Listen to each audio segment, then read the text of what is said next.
Ok, bueno, entonces, procedimientos de impugnación de las decisiones estatales. Estábamos diciendo entonces que la característica es que es el propio Estado, el propio Poder Ejecutivo, el que revé sus decisiones, con intervención de las personas interesadas. ¿Cuáles son las personas interesadas? Los particulares que recurren esas decisiones. Se debe cuestionar la decisión estatal ante el propio Poder Ejecutivo y solo después se puede acceder a la vía judicial. Esta impugnación ante el propio Poder Ejecutivo, lo mencionamos un par de veces a lo largo del curso, debe hacerse en plazos que son muy breves y que son obligatorios para los particulares, y en el caso de que esos plazos no sean respetados, el particular pierde el derecho de interponer esas impugnaciones y pierde la posibilidad de acudir a la vía, a la vía judicial. Esto formaba parte de lo que era el régimen exorbitante en el marco del cual se inscribe el derecho administrativo. Y dentro de ese régimen exorbitante tenemos este principio general que hemos estado viendo del agotamiento de la vía administrativa previamente a acudir a la instancia judicial. No quiero reiterar tanto, pero cuando se intentan cuestionar las decisiones estatales debe hacerse primero ante el propio Poder Ejecutivo.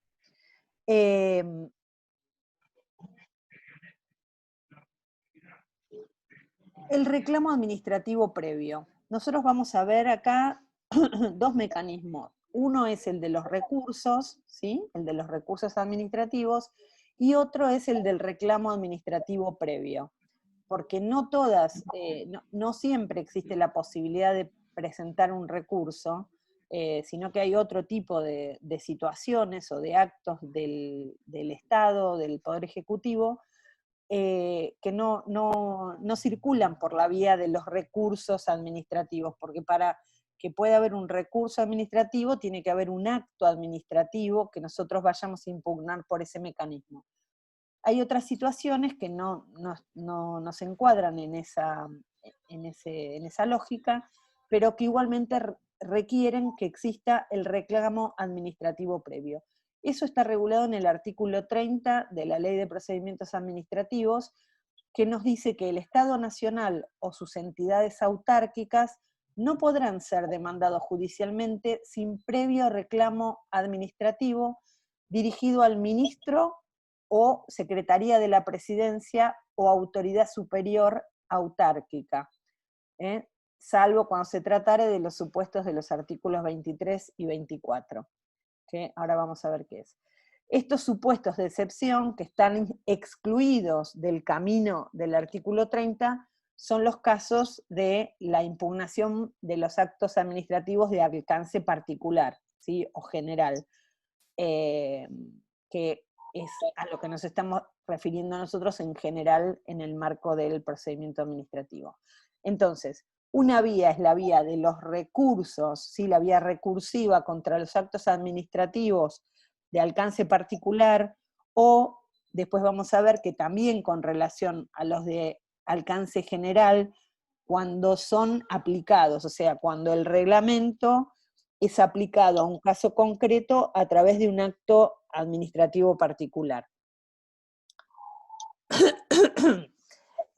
Una aclaración. Cuando acá habla este artículo 30 que dice no podrán ser demandados judicialmente sin previo reclamo administrativo dirigido al ministro o Secretaría de la Presidencia, tengan presente que cuando hablamos de secretarías, ¿sí? Estamos hablando muchas veces de dos tipos de órganos del Poder Ejecutivo. Por un lado tenemos las secretarías comunes, las secretarías de Estado, que son las que están por debajo del ministro en la estructura jerárquica de la administración pública, ¿sí? ministro, secretario de Estado, subsecretario, director general, director simple, bueno.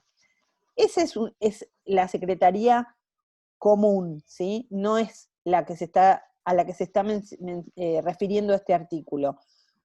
Cuando habla de secretaría de la presidencia, habla de las secretarías que dependen directamente de la presidencia de la nación. Históricamente hay una serie de secretarías que cuelgan de la presidencia de la nación, que tienen un rango distinto, tienen un rango prácticamente asimilable al rango de los ministros, ¿sí? Entonces, cuando acá habla de las secretarías de presidencia, está hablando de esas secretarías, no de las secretarías simples que cuelgan debajo de los ministros. De la Secretaría como institución. ¿Cómo? De la Secretaría como institución. No te escucho. Digo, que es la Secretaría como institución. Bueno, sí, las dos son, digamos, desde el punto de vista institucional, son instituciones, pero Tipo la legal y técnica. son órganos del Estado, pero que tienen distinta jerarquía. Lo que pasa es que los nombres confunden. Y en la reforma de la estructura del Estado que hubo el año pasado, no, el anterior, cuando en el gobierno de Macri bajaron los ministerios y los convirtieron en secretarías, bueno, ahí hicieron otro rulo más que generaron, estaban las secretarías de la presidencia, los ministerios, y crearon secretarías, que no me acuerdo ahora cómo se llamaban. Secretaría de Gobierno éramos nosotros. Bueno, Secretaría de Gobierno. Secretaría de Gobierno de Estado.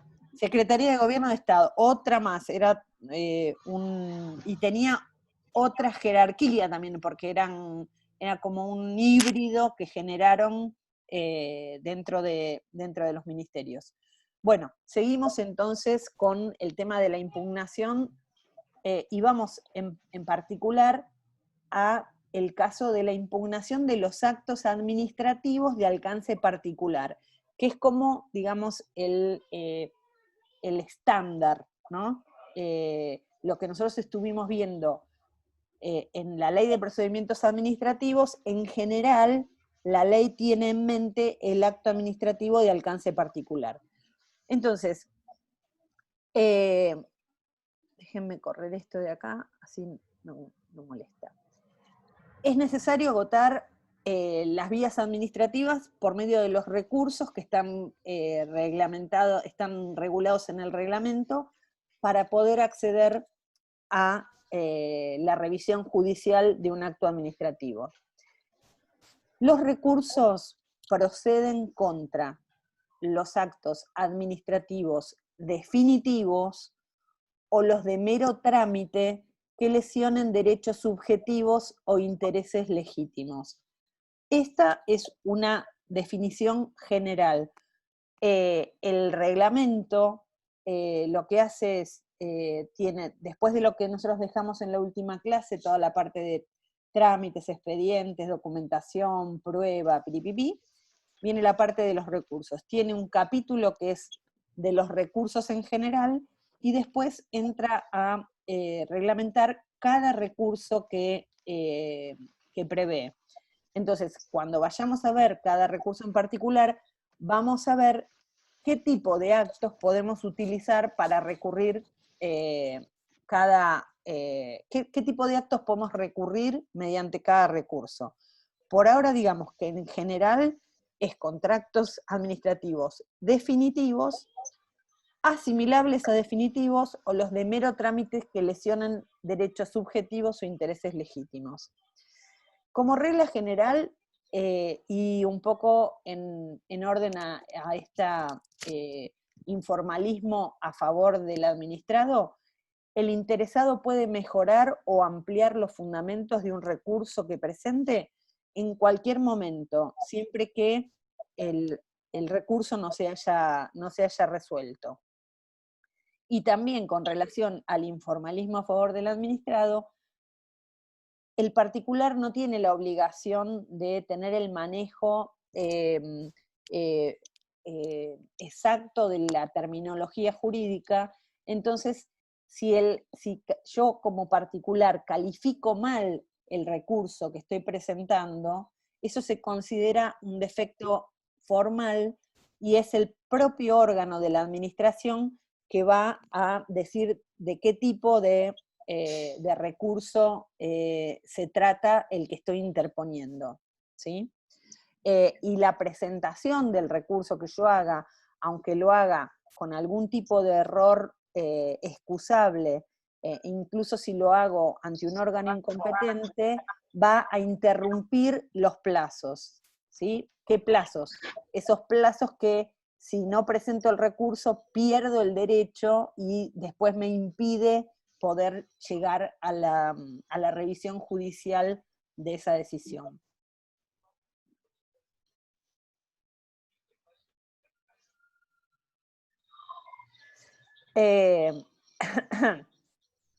Los recursos pueden ser interpuestos o deducidos por los titulares de derechos subjetivos o de intereses legítimos. Cuando vimos derechos subjetivos en todo ese desarrollo que hace Nino, vimos que los derechos subjetivos, digamos, tenían que ver con la posición que el particular ocupaba frente al sistema jurídico con relación a un reconocimiento que el sistema jurídico le hace de esa posición.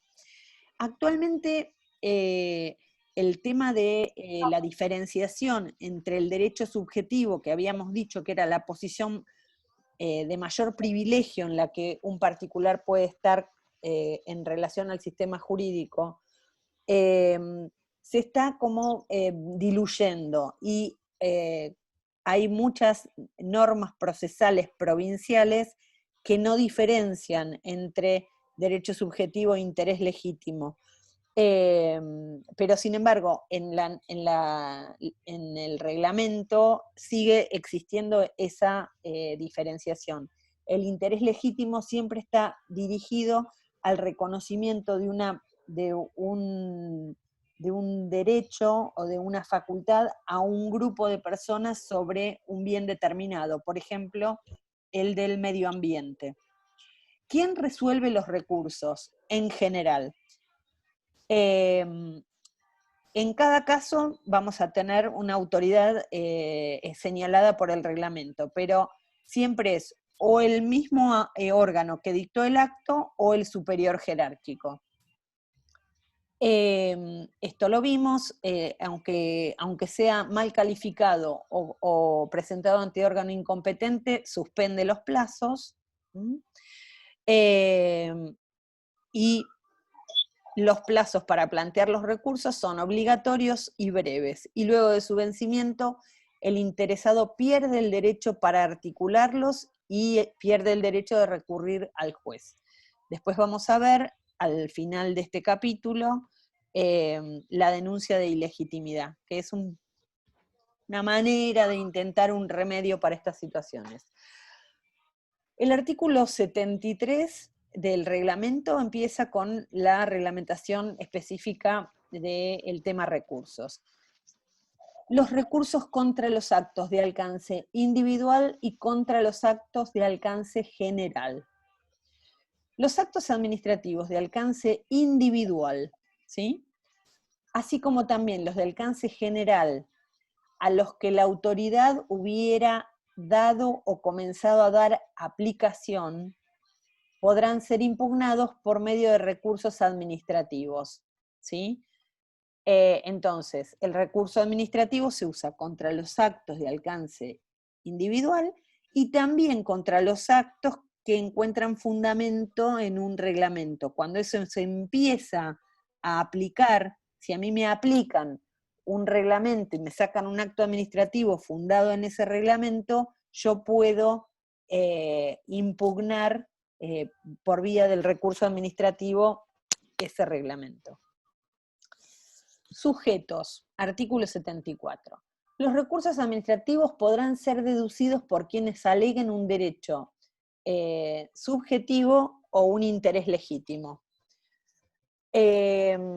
eso lo mencionamos recién. Ahora quiero que presten atención a esto, que parece una pavada, pero que es interesante verlo. Los organismos administrativos subordinados por relación jerárquica con el organismo que dicta el acto, no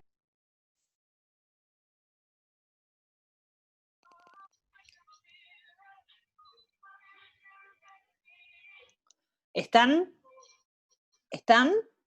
Hola. Hola. ¿Me escuchan? ¿Se ¿Me cortó, escuchan? chicos? Sí, se cortó, pero volvimos. Sí, sí, está. No, casi. Sí, Se trabó, pero ahora volvimos. Estamos. Me dice que es inestable. Bueno, sigamos mientras podamos.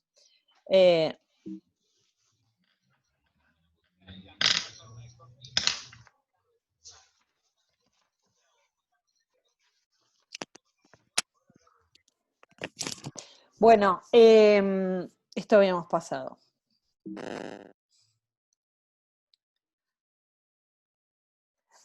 Entonces, el órgano inferior de una estructura en un ministerio no puede recurrir a través de un recurso administrativo el acto de un superior, ¿sí? Para esos casos está establecido un mecanismo donde el órgano, donde la cabeza del órgano tiene competencia para dirimir las cuestiones entre sus órganos internos.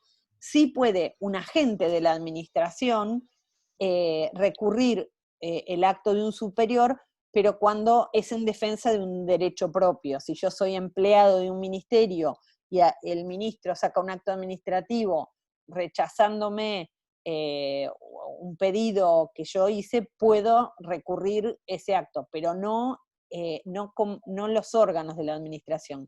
Y tampoco entre entes autárquicos descentralizados pueden utilizar este mecanismo para impugnar los actos administrativos de un superior del mismo organismo.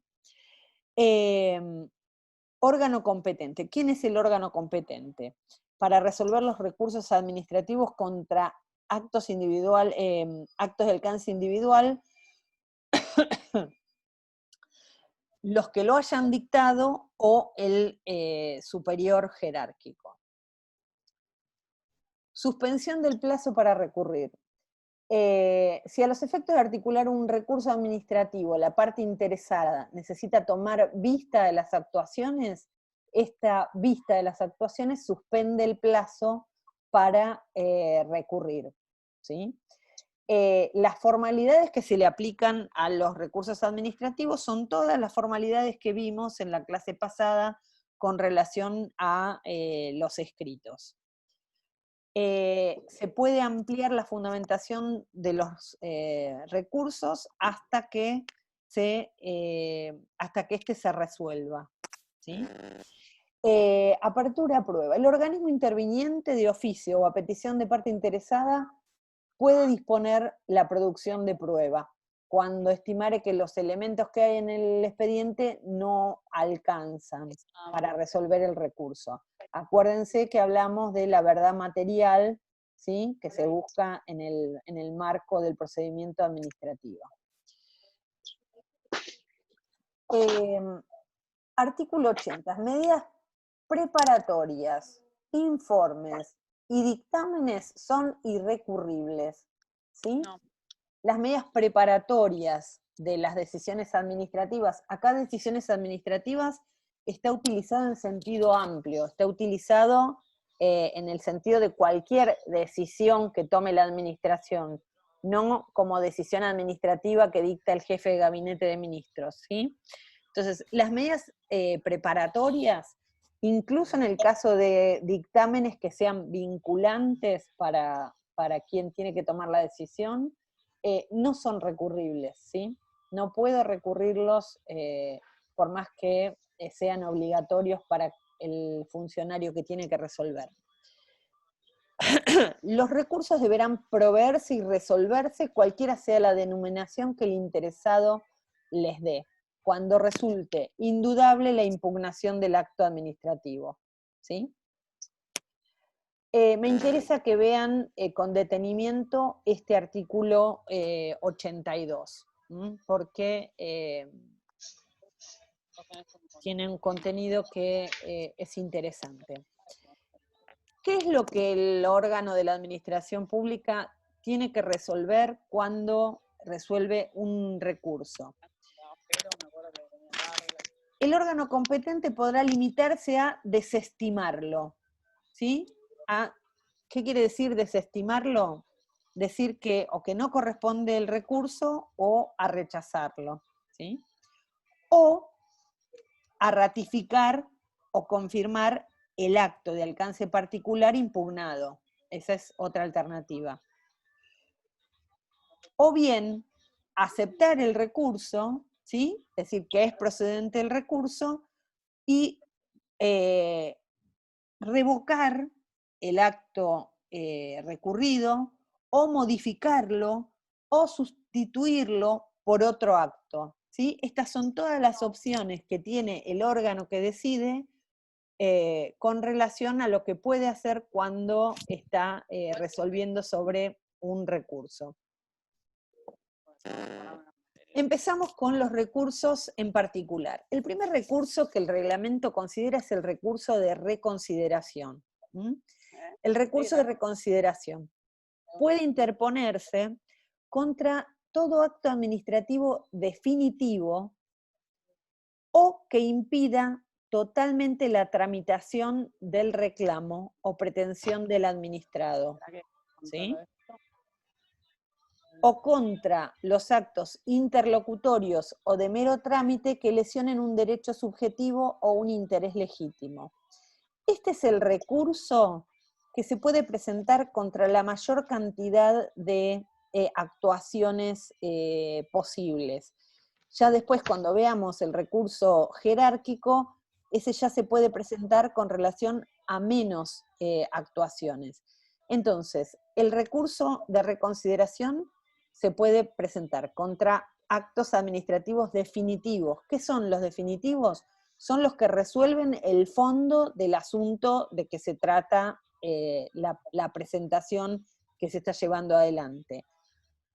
¿Cuáles son los que impiden totalmente la tramitación del reclamo? Bueno, son aquellas actuaciones que hemos mencionado alguna vez alguna. Si nosotros nos presentamos y el órgano nos dice, no, usted no tiene legitimación, usted no tiene ni un derecho subjetivo ni un interés legítimo, o sea que no puede, no vamos a considerar su presentación por falta de legitimación activa. Eso no es un acto administrativo definitivo, pero impide totalmente la tramitación del reclamo. Entonces puedo presentar un recurso de reconsideración con relación a ese acto. Y por último, también está admitido contra los actos interlocutorios, o sea, son actos que son intermedios en el trámite del procedimiento administrativo, o de mero trámite, pero que pueden lesionar un derecho subjetivo o un interés legítimo. Por ejemplo, si yo necesito que me admitan prueba de testigos, porque es el único mecanismo que tengo para probar lo que estoy sosteniendo en el recurso, y el órgano rechaza la producción de prueba de testigos. Entonces, ese que es un acto interlocutorio, puedo recurrirlo a través del recurso de reconsideración. El recurso de reconsideración deberá interponerse dentro de los 10 días hábiles administrativos de notificado el acto.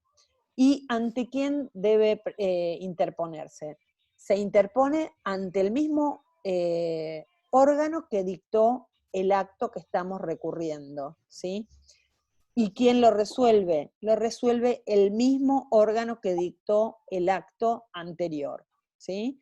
O sea que estamos en una instancia donde el Poder Ejecutivo revisa sus propios actos y en el recurso de reconsideración no solo es el propio Poder Ejecutivo el que revisa sus propios actos, sino que además es el mismo órgano que dictó el acto que revisa su propio acto. Una pregunta, profesora. Sí, te escucho. En el caso de cuando dicta, que lo resuelve el mismo órgano que lo dictó, Sí. ¿siempre tiene que darse intervención al órgano legal superior o al departamento de legales que esté solamente en el organismo que dictó el acto? A ver, el legales que interviene siempre es el servicio jurídico permanente de la jurisdicción, ¿sí? Cualquier actuación o recurso que se lleva adelante en un organismo, el servicio jurídico que interviene es el servicio de ese organismo. Hay un solo servicio jurídico por organismo, ya sea que el acto administrativo vaya a ser emitido por ejemplo, la Dirección General de Recursos Humanos, por la Subsecretaría de Coordinación o por el ministro del Ministerio de Educación, digamos. Hay un solo servicio jurídico permanente de toda la jurisdicción de todos los organismos, que interviene en todos los procesos de ese organismo. Hay situaciones en las cuales se da intervención a la procuración del Tesoro. ¿Por qué? Porque yo les conté que los servicios jurídicos permanentes tienen una doble dependencia. Tienen una dependencia orgánica del ministerio en el que se desempeñan, pero tienen una dependencia funcional del procurador y de la procuración, porque existe un mecanismo por el cual la procuración unifica los criterios jurídicos administrativos de todos los servicios jurídicos permanentes que funcionan en los ministerios, en los entes autárquicos, en los descentralizados. Entonces, en determinadas situaciones que la ley prevé, cuando es necesario generar ese criterio uniforme, entonces se da intervención a la procuración para que dictamine. Y también en el caso de los sumarios, porque los sumarios para determinadas autoridades de la administración pública no se llevan en el propio organismo, sino que se llevan en la procuración. Perfecto, bueno, entonces, muchas gracias. No, por favor.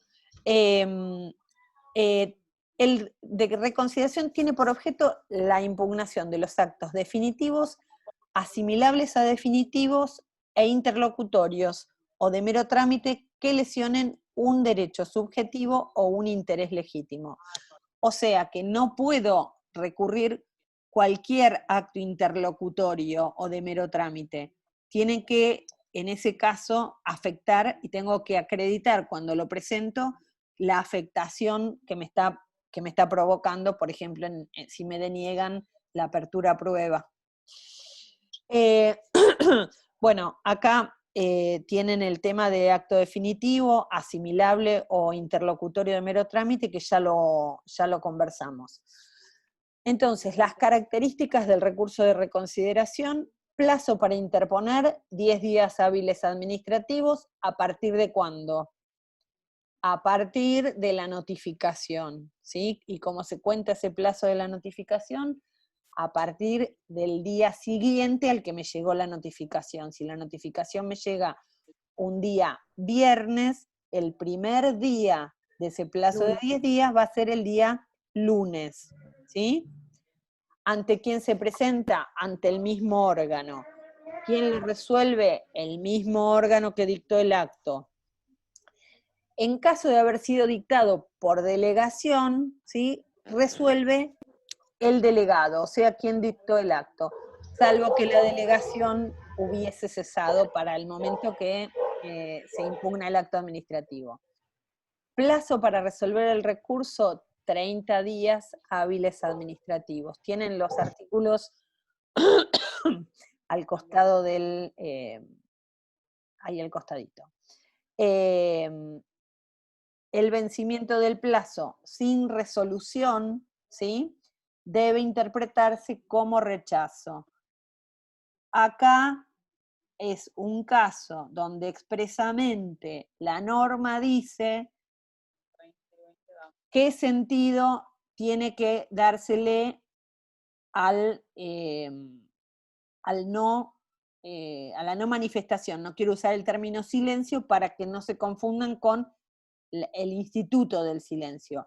O sea que para el recurso de reconsideración, si el órgano administrativo no se expide en el plazo que tiene para expedirse, ya la norma nos dice que el recurso fue rechazado, ¿sí? No tenemos que generar el mecanismo del artículo 10 de la Ley de Procedimientos Administrativos.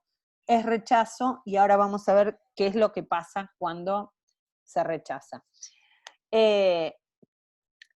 En caso de rechazo del recurso de reconsideración, debe interpretarse que el interesado interpuso el recurso jerárquico en subsidio, ¿sí? Entonces, yo presento el recurso de reconsideración, y aunque yo no diga que presenté el jerárquico en subsidio, si el órgano no se expide, no dice nada, se supone que me lo rechazaron y que ese recurso llevaba el jerárquico en subsidio, o sea que pasa a tramitarse el recurso jerárquico, que es el verdadero recurso que agota la vía administrativa, ¿sí? El recurso de reconsideración es como decir, bueno, vamos a ver si el mismo órgano me da la razón y me modifica la resolución, pero el verdadero órgano, el verdadero recurso es el recurso jerárquico. Entonces, el recurso de reconsideración no es obligatorio para agotar la vía administrativa, ¿sí? De modo que el particular puede o no plantearlo. Como por estas cuestiones que les decía antes, se presenta ante el mismo órgano, resuelve el mismo órgano. Si ya no sacó una decisión en contra nuestra, podemos decir, bueno, no, yo voy directamente al jerárquico porque me va a decir de nuevo que no. O no, podemos decir, bueno, no, presento el recurso de reconsideración porque es una instancia más. Bueno, entonces, el de reconsideración no es obligatorio para agotar la vía administrativa. Y de hecho, el artículo 84 dice, podrá interponerse recurso de reconsideración. Quiere decir que eso queda a criterio del administrado, del interesado. Recurso jerárquico. El recurso jerárquico procederá contra todo acto administrativo definitivo, obviamente, o contra todo acto que impida totalmente la tramitación del reclamo o pretensión del administrado. Ven que acá ya no aparecen los interlocutorios, ¿sí? Solamente contra los definitivos o los que impidan totalmente la tramitación del reclamo. No será necesario haber deducido previamente el recurso de reconsideración, y si lo hubiese hecho, no será indispensable fundar nuevamente el recurso jerárquico, ¿sí? Con el fundamento que ya hicimos en el de reconsideración, sirve para el jerárquico. Si nosotros presentamos el de reconsideración tirándonos a la pileta, decimos, bueno, lo presento a ver qué pasa, pero realmente no lo fundamentamos, vamos a tener la oportunidad de fundamentarlo después. Es el recurso típico y más relevante en el procedimiento de impugnación de actos administrativos, ¿sí? Y es el que agota la vía y habilita la instancia judicial. Procede contra actos definitivos o asimilables a estos, pero no contra los de mero trámite. Plazo para interposición, 15 días hábiles administrativos, contados a partir del día siguiente al de la notificación del acto recurrido. ¿Ante quién se interpone? Se interpone otra vez ante el mismo órgano que dictó el acto recurrido, ¿sí? Nuevamente, no se interpone ante el jerárquico, se interpone ante quien dictó el acto que estamos impugnando y después Una pregunta. Sí. En el caso de que se notifique en un domicilio que corresponda, ¿Cómo? y la persona, No, en el caso de que se notifique en el domicilio que no corresponde, ¿se puede subsanar ese tema? A ver, depende a ver, si se notifica en un domicilio que no corresponde, no está notificado, ¿está? O sea, si me notifican a mí, en mi casa, un acto administrativo que le están rechazando a mi vecino de acá, 2 casas al lado, esa notificación no es válida. nunca existió, claro. Esa Perfecto. notificación no existió, ¿sí? Claro.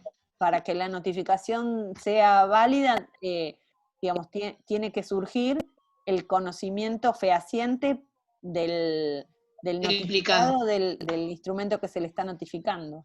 ¿Mm? Perfecto, gracias. Entonces, se interpone ante el órgano que dictó el acto recurrido.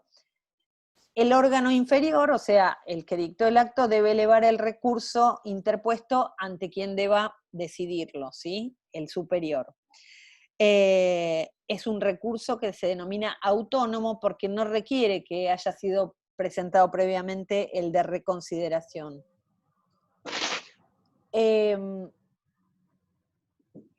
Para este recurso, la norma prevé expresamente que es obligatorio el dictamen del servicio jurídico permanente. Esto no quiere decir que para el recurso de reconsideración no sea obligatorio, porque como nosotros vimos, cuando vimos los elementos del acto administrativo, en el elemento procedimiento, ¿sí?, que cuando se afectan derechos subjetivos o interés legítimo, es obligatorio la intervención del servicio jurídico permanente. Entonces, es difícil que en un recurso de reconsideración no haya afectación de algún derecho subjetivo o interés legítimo, ¿sí? Pero la ley lo prevé con carácter de obligatorio expresamente para el recurso jerárquico. En el caso de un recurso contra un acto dictado por un ministro o un secretario de la presidencia, ¿sí? Acuérdense la distinción que hicimos antes entre lo que es una secretaría común y lo que son estas secretarías de la presidencia.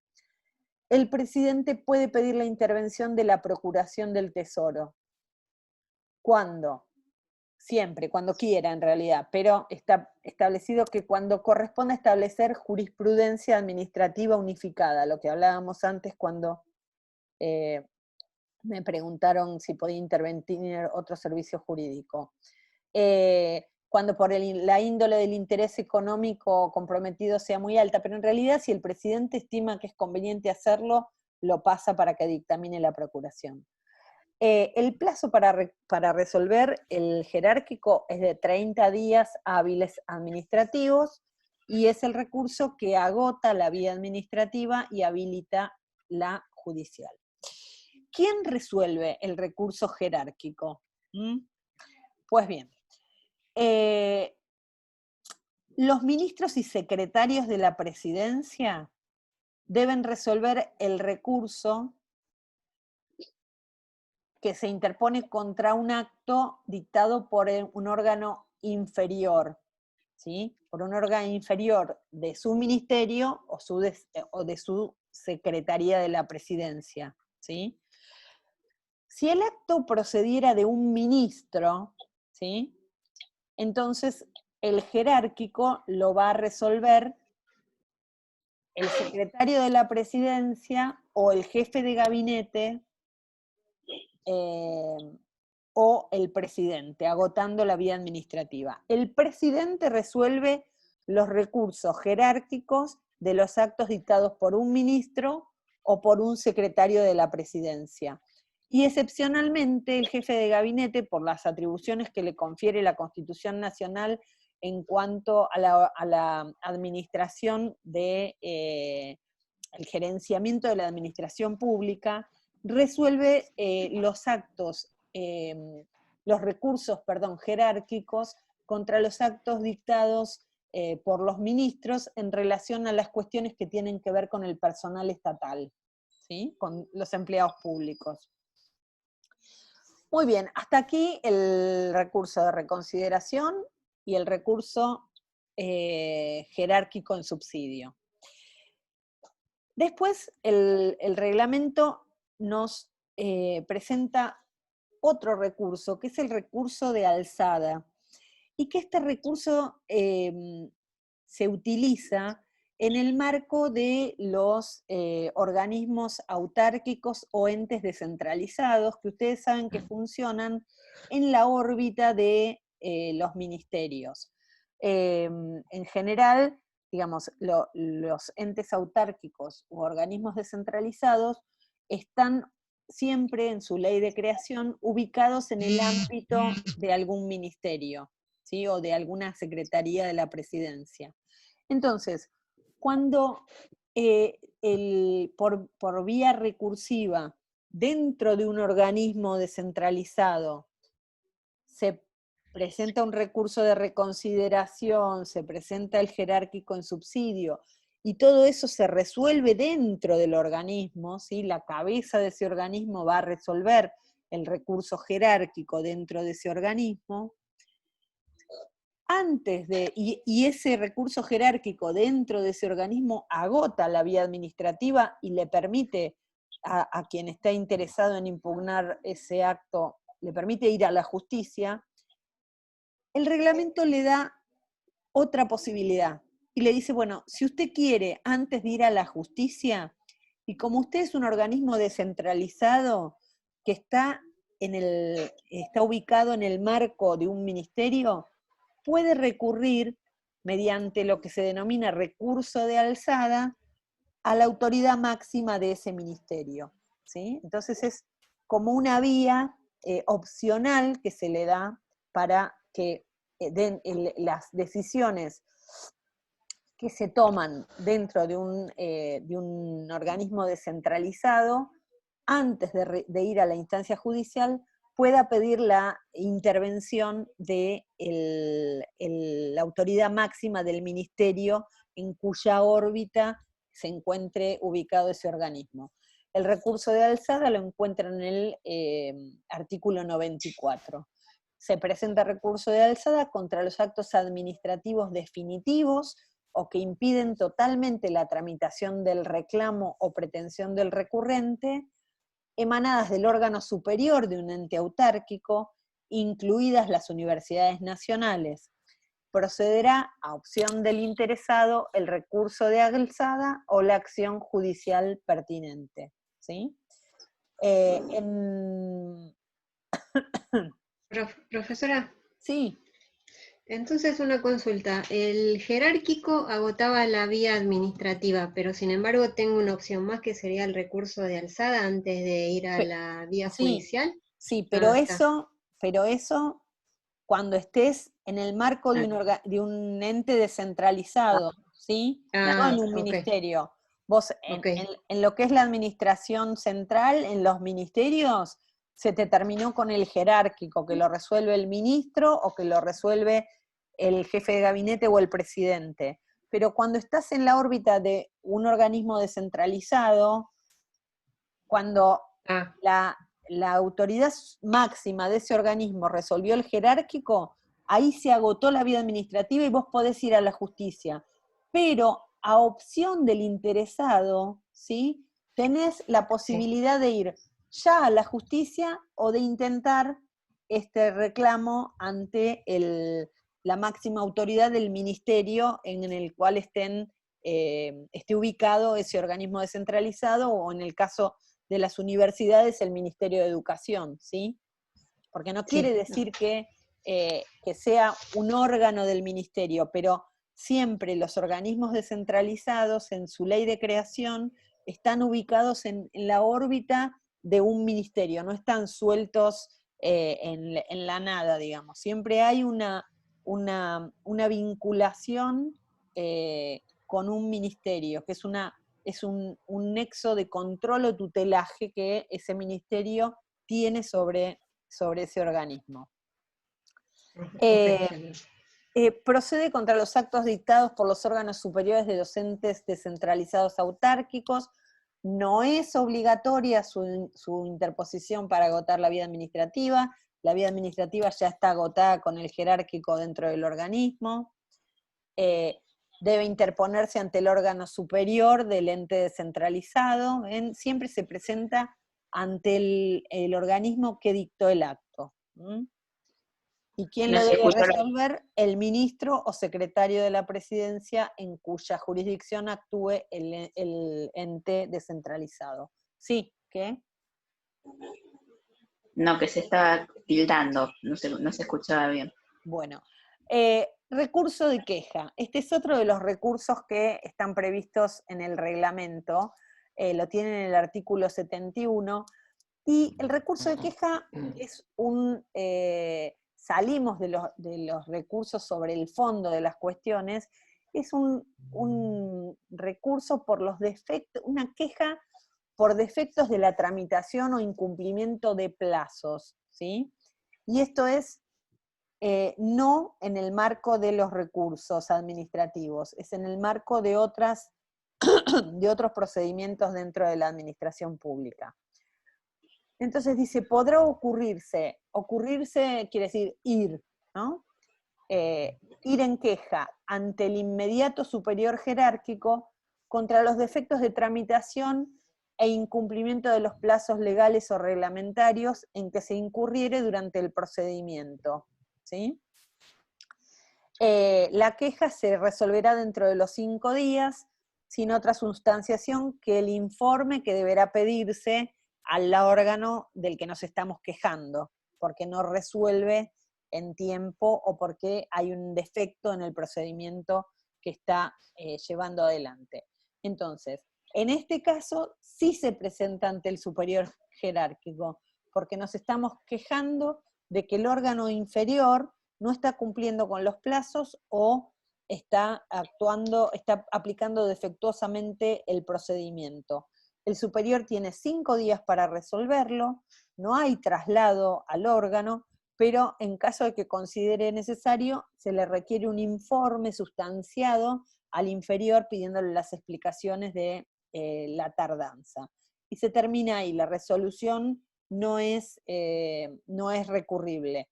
Y esto puede dar origen a sumarios administrativos para el órgano inferior que incurrió en las demoras. Otro de los recursos, llamémosle así, no es exactamente un recurso, pero se lo considera dentro de este paquete de herramientas que da la ley de procedimiento. Hola, me dice que se está... Ahí está. Se corta. ¿Estamos? ¿Volvimos? Sí, pero se cortó. Bueno, entonces, en la propia, acá estamos en la Ley de Procedimientos Administrativos, en el artículo 1, ¿sí? Y no en el reglamento. Balbín lo denomina recursos extemporáneos y se refiere a la denuncia de ilegitimidad. ¿Qué pasa? 1000 veces dijimos ya que los recursos administrativos tienen plazos breves y de cumplimiento obligatorio. Vencidos esos plazos, nos quedamos sin la posibilidad de presentar los recursos y eso nos quita la posibilidad de acceder a la impugnación judicial de la decisión que nos perjudica. Eso dijimos que forma parte de la exorbitancia del derecho administrativo, y entonces, como la propia ley se da cuenta de lo riguroso que es este mecanismo impuesto al administrado, genera como una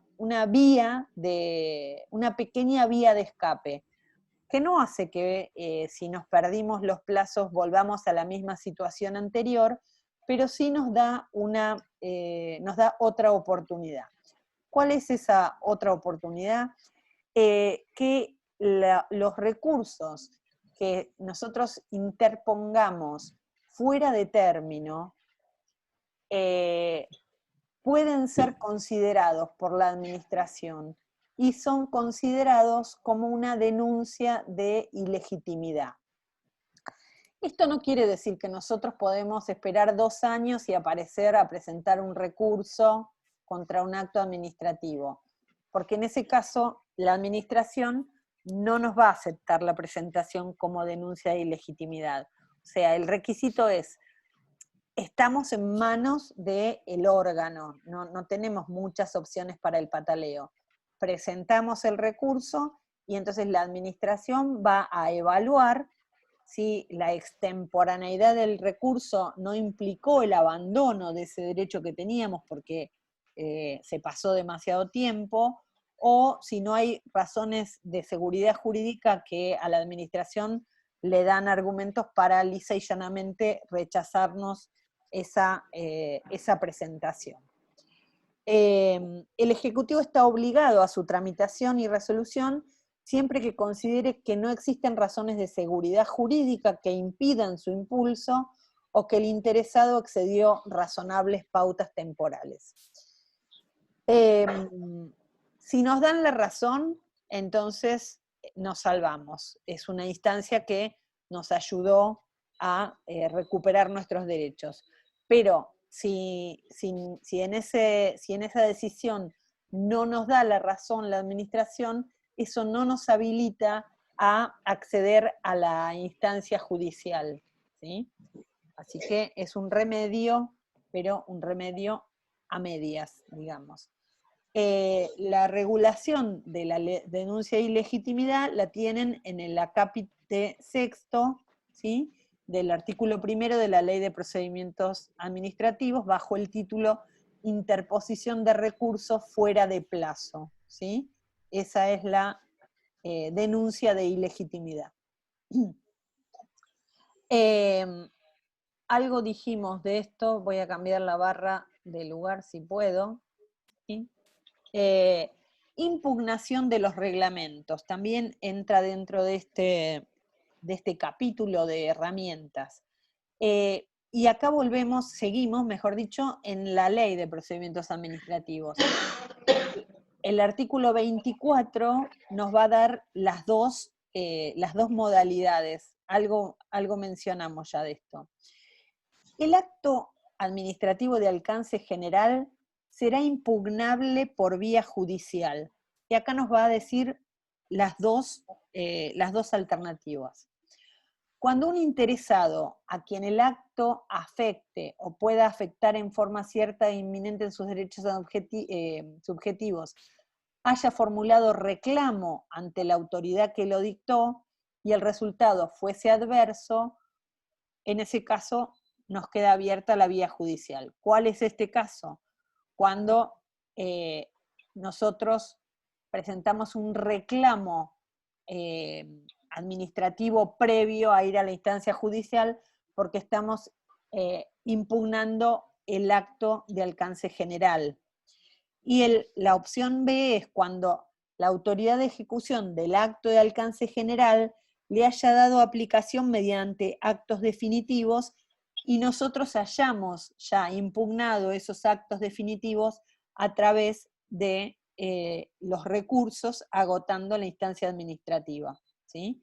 Entonces, para ir a la justicia contra un reglamento tenemos que o hacer el reclamo contra el reglamento general o haber recorrido el caminito de los recursos administrativos contra el acto que se fundó en el reglamento que estamos impugnando.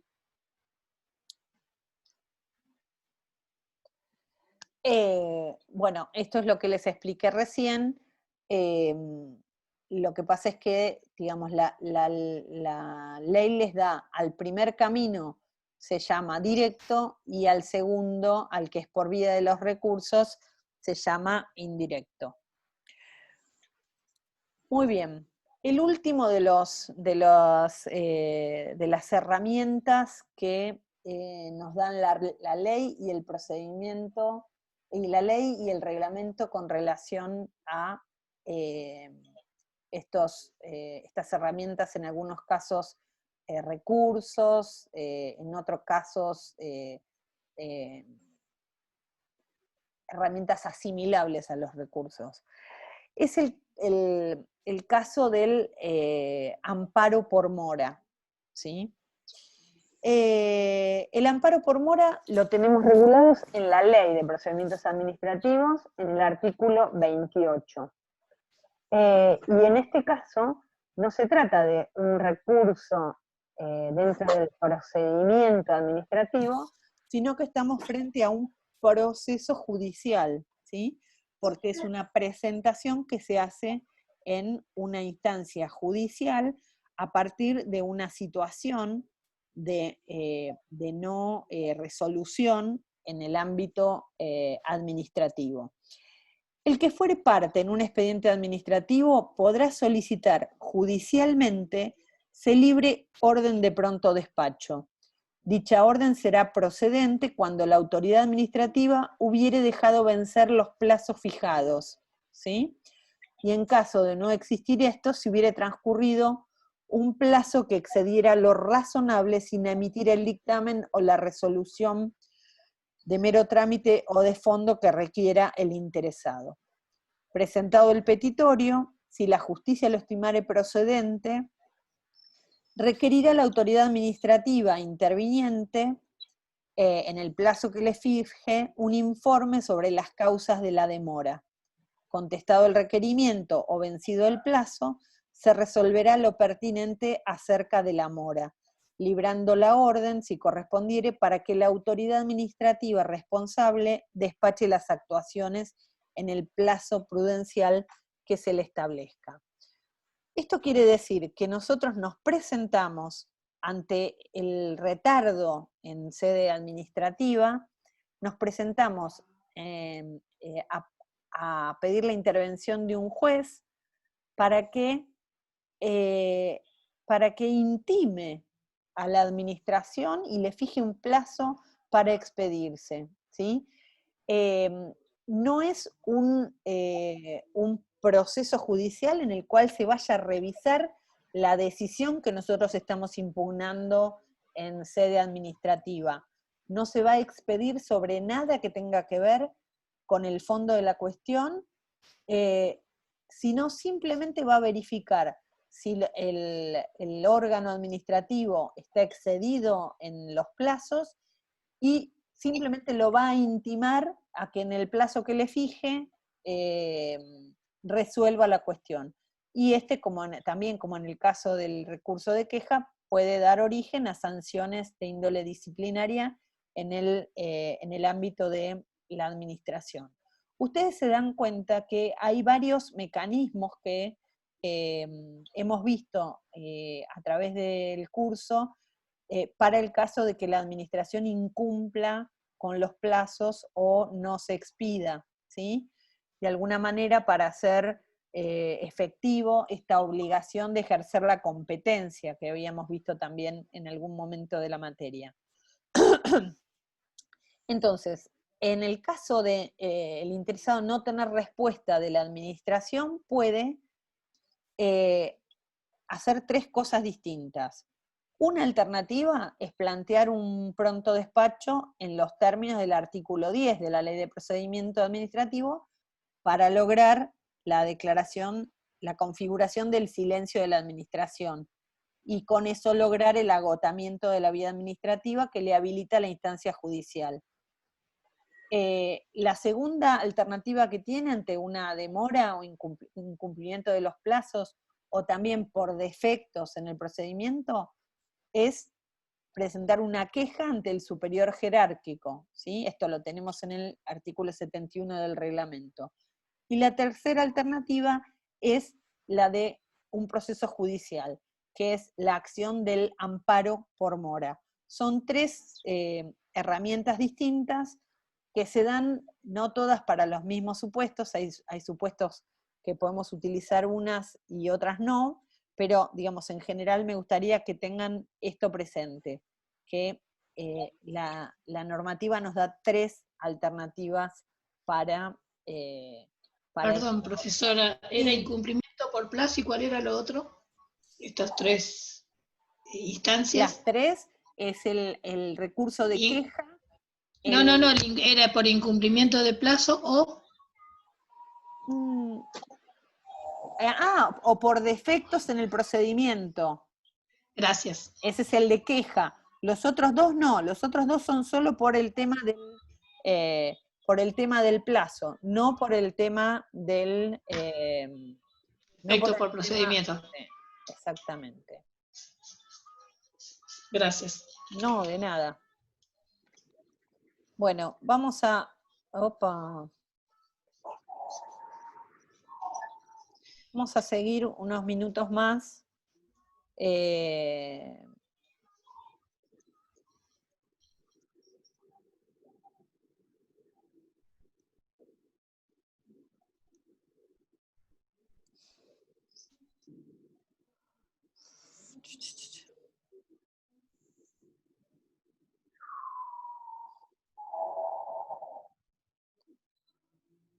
Muy bien.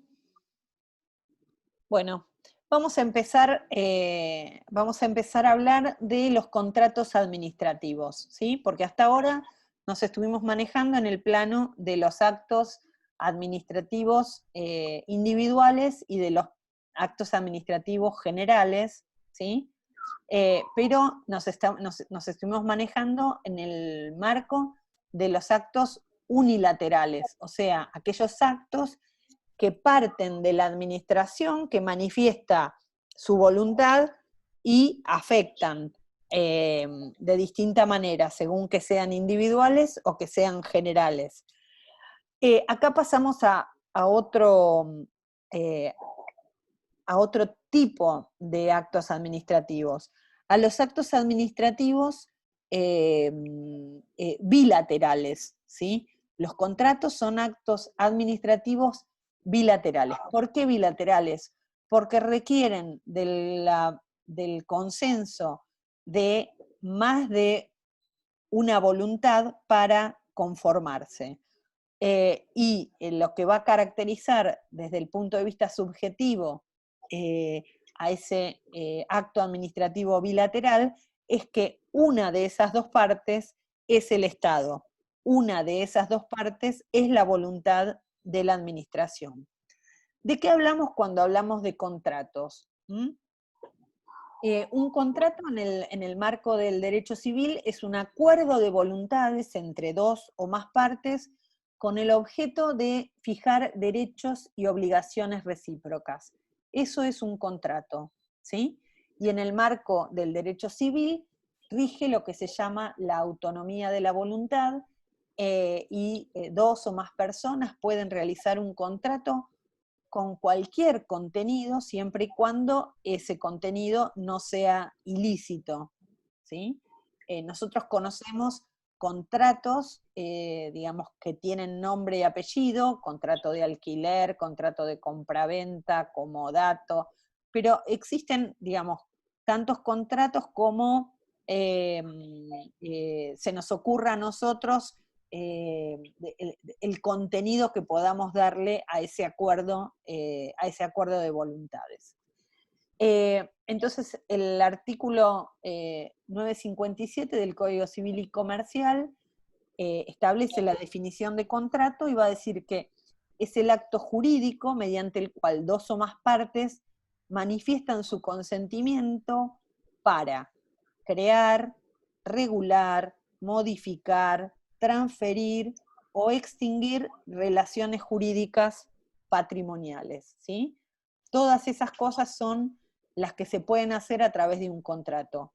Crear derechos y obligaciones, regularlos, ¿sí? Modificar derechos y obligaciones que ya habíamos establecido de otra manera en otro contrato anterior, transferir de una persona a otra derechos o obligaciones, o extinguir relaciones jurídicas patrimoniales. O sea que lo que es un contrato es un acuerdo de voluntades que tiene efectos jurídicos, ¿sí? ¿Efectos jurídicos para quiénes? Tiene efectos jurídicos para las partes, ¿sí? Para los miembros de esa relación jurídica. A diferencia del acto administrativo particular que habíamos estado viendo, que el acto administrativo tenía efectos jurídicos con relación a terceros, ¿sí? Entonces, en este caso, los efectos son recíprocos, son para las partes que los establecen entre ellos. Los contratos que celebra el Estado tienen caracteres propios y distintos del derecho privado, ¿sí? ¿Por qué? Porque seguimos con el tema de la exorbitancia del derecho administrativo. El régimen exorbitante no es solo para el acto administrativo, sino, digamos, para todo lo que es el derecho administrativo. Entonces, también se manifiesta la exorbitancia del derecho administrativo con relación a los contratos. ¿Cómo se manifiesta esa exorbitancia en el caso de los contratos? En que contienen cláusulas que en el marco de un contrato privado son inusuales o son inválidas. ¿Cuáles son las cláusulas distintivas del contrato administrativo que hacen a esta exorbitancia del régimen del derecho administrativo con relación a los contratos? La posibilidad de interpretación unilateral. El Estado se reserva cómo interpretar el contrato e impone su criterio, ¿sí? La posibilidad de la modificación unilateral del contrato, que también esto se reserva en el mismo contrato. La posibilidad de la dirección de la ejecución del contrato queda en manos del Estado. Las facultades sancionatorias por incumplimientos o por demoras queda en manos del Estado. La posibilidad que se establece en muchos contratos administrativos de que el propio Estado pueda revocar unilateralmente por razones de interés público y sin intervención judicial el contrato en el que el Estado y el particular es parte. ¿Cuál es el concepto de contrato administrativo? Vamos a ver esta definición que es de Marienhoff, que es un autor de derecho administrativo, que nos dice que un contrato administrativo es un acuerdo de voluntades generador de obligaciones celebrado entre un órgano del Estado en ejercicio de las funciones administrativas que le competen. ¿Con quién? Con otro órgano administrativo o con un particular o administrado para satisfacer necesidades públicas, ¿sí? Entonces, es un acuerdo de voluntades, primer elemento del contrato. Segundo elemento, generador de obligaciones, ¿sí? Tercer elemento, elemento subjetivo, celebrado entre quiénes, entre un órgano del Estado por un lado, siempre, si no hay un órgano del Estado, no hay contrato administrativo. Un órgano del Estado, siempre, no siempre, en ejercicio de funciones administrativas, ¿sí? ¿Celebrado con quién? Con otro órgano administrativo, ¿sí? Con otro órgano del Estado, o con un particular o administrado. Y por último, ¿con qué fin? Con el fin de satisfacer necesidades públicas, ¿sí? Acá tienen en estos 4 o 5 párrafos todos los elementos que hacen a el concepto de contrato administrativo.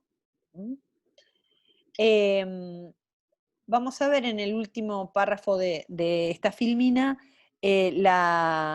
un concepto que surge de un caso de la Corte Suprema de Justicia de la Nación, que dice que a los fines de calificar la naturaleza del vínculo contractual, y acá se refiere a lo que es el contrato administrativo, dice, cuando el Estado, en ejercicio de funciones públicas, administrativas, que le competen, y con el propósito de satisfacer necesidades del mismo carácter, públicas, suscribe un acuerdo de voluntades, sus consecuencias serán regidas por el derecho público.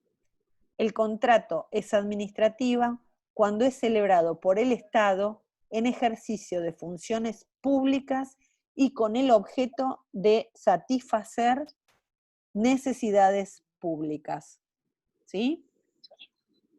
Bueno, por hoy vamos a dejar acá, ¿sí? Y seguimos en la próxima con algunas cuestiones más del contrato administrativo y algún otro tema que nos va a entrar. No sé si hay alguna pregunta, algo que quieran comentar, y si no, ¿Las vamos. filminas están en el drive esta, profesora? No, las subo después. Bueno, muchas gracias. El completo de impugnación y este. Bueno, gente, les mando un cariño. Profe, disculpe, yo les quiero hacer una consulta sobre la siguiente instancia evaluativa que vamos a tener. Sí. ¿Cómo se va a formular? Mirá, lo más probable es que sea del estilo del recuperatorio, ¿sí? Con, digamos, situaciones para que ustedes las analicen y digan si hay que presentar un recurso, en qué plazo, si, no sé, si tengo que presentar un expediente administrativo, ¿usted qué me va a recomendar que haga con los escritos que tengo que presentar? ¿Dónde tengo que presentarlo? ¿En qué plazo? O sea, situaciones de ese tipo. ¿Sí? Está bien, gracias. Chau, profesora, gente. ¿puede repetir las notas o mandarlas? Porque algunos compañeros no Sí. terminaron de escucharlas. Las mando por el WhatsApp.